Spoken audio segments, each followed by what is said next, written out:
আজ তোমাদের সঙ্গে বেশ কিছুদিন মিলিয়ে কিছু কিছু মুহূর্ত শেয়ার করব।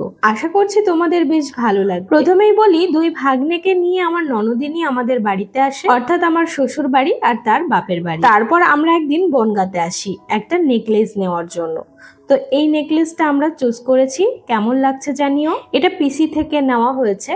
তারপর আমরা বনগাঁ থেকে দই ফুচকা ট্রাই করি, যেটা খেতে মোটামুটি লেগেছে, খুব ভালো লাগেনি, একদম খারাপও লাগেনি। তারপর আমরা 1 ঘন্টা বাস জার্নি করে বাড়ি ফিরি। তারপরের দিন আমরা চলে আসি আমার বাপের বাড়িতে। বড় ভাগ্নের খুব ইচ্ছা পিকনিক করার, আর আমার বাপের বাড়িতে যেহেতু অনেক জায়গা আছে, অনেকটা জায়গা জুড়ে আমাদের বাড়ি, চারিপাশে গাছপালায় ভর্তি, তাই এখানে নাচ গান হচ্ছিল, পিকনিক টাইপের করা হচ্ছিল। আর আমাদের বাড়িতে আছে অনেক আম গাছ, অনেক কাঁঠাল গাছ। ওরা তো থাকে গুজরাটে, সেখানে তো কাঁঠাল দেখতে পায় কি পায় না এটা আমি জানি না, তবে এই কাঁঠাল দেখে ওরা বেশ খুশি হয়েছে। তারপর বড় ভাগ্নিকে নিয়ে আমার দাদার বাড়িতে আসি।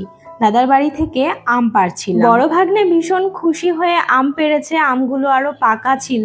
তারপর আমার মায়ের রান্না বান্না কমপ্লিট হয়, আর ওদেরকে দিয়েছিলাম কলা পাতায় খেতে, যাতে ওদের একটু পিকনিক টাইপের ফিল হয়। আমার বাবা আবার এখানে ফ্যানের ব্যবস্থা করে দিয়েছে। তারপর আমার ননদ দুই ভাগ্নেকে নিয়ে আমার শ্বশুর বাড়িতে চলে যায়, আর আমি আমার বাপের বাড়িতেই থেকে যাই। 2 দিন বাপের বাড়িতে থেকে তারপরে আমিও বাড়ি ফিরি। আজ রাতে বানিয়েছিলাম ভাত, রুটি আর চিকেন। পরের দিন সকালে এই দুই ভাই মিলে দেখো খেলা করছে।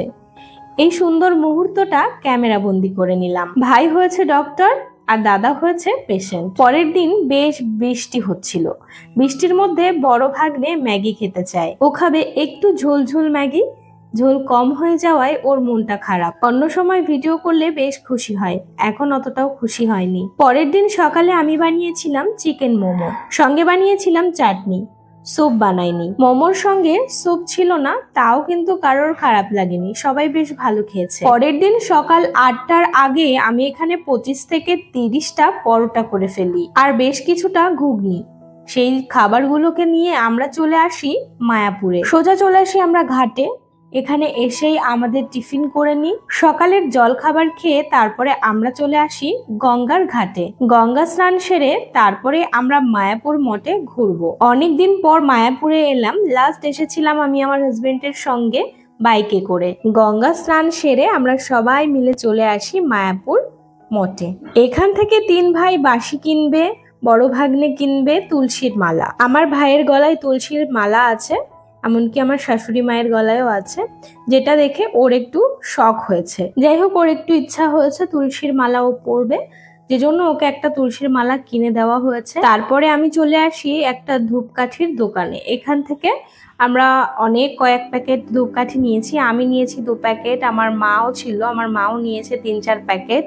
ধূপকাঠির সেন্ট এত সুন্দর, ভীষণ ভালো, তোমরা আসলেও এখান থেকে নিয়ে যেতে পারো। তারপর মা ওকে একটা মালা কিনে দেয়, যেটাও 2 প্যাচে গলায় ধারণ করে। তারপর দেখো রাস্তায় এখানে কীর্তন হচ্ছিল, এখানে বেশ খানিকটা সময় আমরা দাঁড়ালাম। এবারে আমরা সন্ধ্যা আরতি দেখবো, তারপরে আমরা বাড়ি চলে যাব। সন্ধ্যা আরতির ওখানে কিন্তু ফোন অ্যালাউ করে না, যে জন্য তোমাদের সঙ্গে আমি কোনো ভিডিও ক্লিপ শেয়ার করতে পারছি না। সন্ধ্যা আরতি দেখে তারপরে আমরা বাড়ি চলে আসি। আজ জামাই ষষ্ঠী।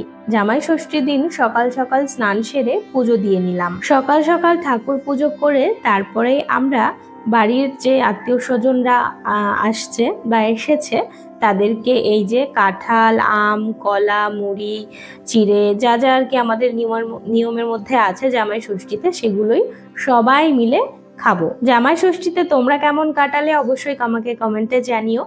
আর এখানে মা ইলিশ মাছ বেছে নিচ্ছে, আর এখানে দিদি জামা কাপড় কাচ্ছিল। জামাই ষষ্ঠীর পরের দিনের যে খাওয়া দাওয়া, মাছ, মাংস ইত্যাদি, তো এগুলো আর তোমাদের সঙ্গে আমি শেয়ার করতে পারিনি। আর এটা হচ্ছে একদম লাস্ট, আজকে হচ্ছে আমার ননদিনী বাড়ি ফিরছে, যে জন্য এখানে প্যাকিং চলছে। আসলে দিদি আসার পর দিনগুলো কেমন কাটিয়েছি, কিছু কিছু মুহূর্ত তোমাদের সঙ্গে শেয়ার করলাম। কেমন লাগলো জানিও। ভিডিওর শেষে একটাই অনুরোধ, লাইক আর সাবস্ক্রাইব করে দিও।